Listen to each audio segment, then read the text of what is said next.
امروز اساسگزار صلح و وحدت ملی پیشوای ملت پرزیدنت جمهوری تاجیکستان محترم امامعلی رحمان کادرهای را که در وزارت‌های معارف و علم، رشد اقتصاد و سودا، ساختارهای حفظ حقوق و ترتیبات، سرحدات، دستگاه اجرایی پرزیدنت و زیر ساختارهای آن به وظیفه‌های راهبری تعیین گردیدند برای صحبت به حضور پذیرفتند.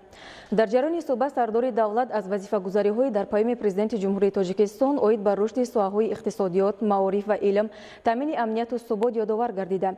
کادرهای تعیین شده را برای صادقانه و افاق‌بجانه خدمت کردن به خلق و وطن خود دعوت نمودند. گزارش خبرنگاران ما. 4 فеврал در قصر ملت اساسگزار صلح و وحدت ملی پیشوای ملت پرزیدنت جمهوری تاجیکستان محترم امامعلی رحمان کادرهای را که در وزارت‌های معارف و علم، رشد اقتصاد و سودا، ساختارهای حفظ حقوق و ترتیبات، سرحدات، دستگاه اجرایی پرزیدنت و زیرساختارهای آن به وظیفه‌های راهبری تعیین گردیدند برای صحبت به حضور پذیرفتند.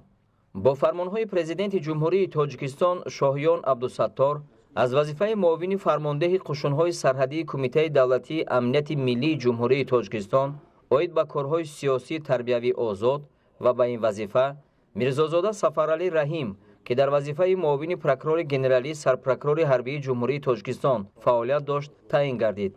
با قرار حکومت جمهوری تاجیکستان شاهیان عبدالستار معاون وزیر مدافع جمهوری تاجیکستان تعیین گردید. مطابق بند 9 ماده 69 کنستیتوسیای جمهوری تاجیکستان، پیشنهاد پرزیدنت جمهوری تاجیکستان درباره از وظیفه معاون پروکورور ژنرالی سرپروکورور حربی جمهوری تاجیکستان آزاد نمودن میرزازاده سفرعلی رحیم و به این وظیفه جهت دادن رضایت نامزدی ظاهرزاده اکرام آی محمد به مجلس ملی مجلس عالی جمهوری تاجیکستان منظور کرده شد.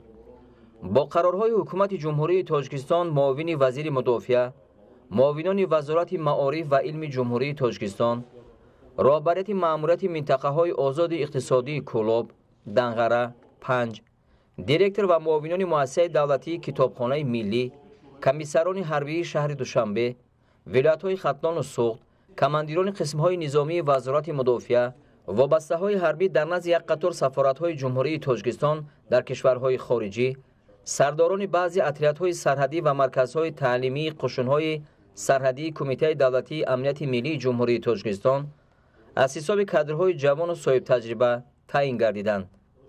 در جریان صحبت سرور دولت از وظیفه‌گذاری‌های در پیام پرزیدنت جمهوری تاجیکستان اوید بر رشد ساحه‌های اقتصادیات، معارف و علم، تامین امنیت و ثبات یادآور گردیده کادرهای تعیین شده را برای صادقانه و پاک وجدانانه خدمت کردن به خلق و وطن خود دعوت نمودند.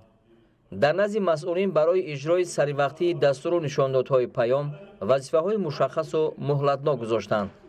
به هیئت راهبری کننده وزارت مدافع و قشون‌های سرحدی بار دیگر تاکید نمودند که وظیفه‌های خدمتیشان را در دایره آیین‌نامه‌های حربی اجرا نموده در حمایت سرحد دولتی با مسئولیت جدی و در چهارچوبه قانون عملی نمایند.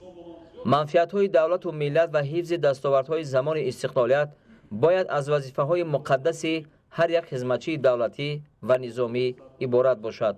ابراز داشتند پرزیدنت جمهوری تاجیکستان محترم امامعلی رحمان.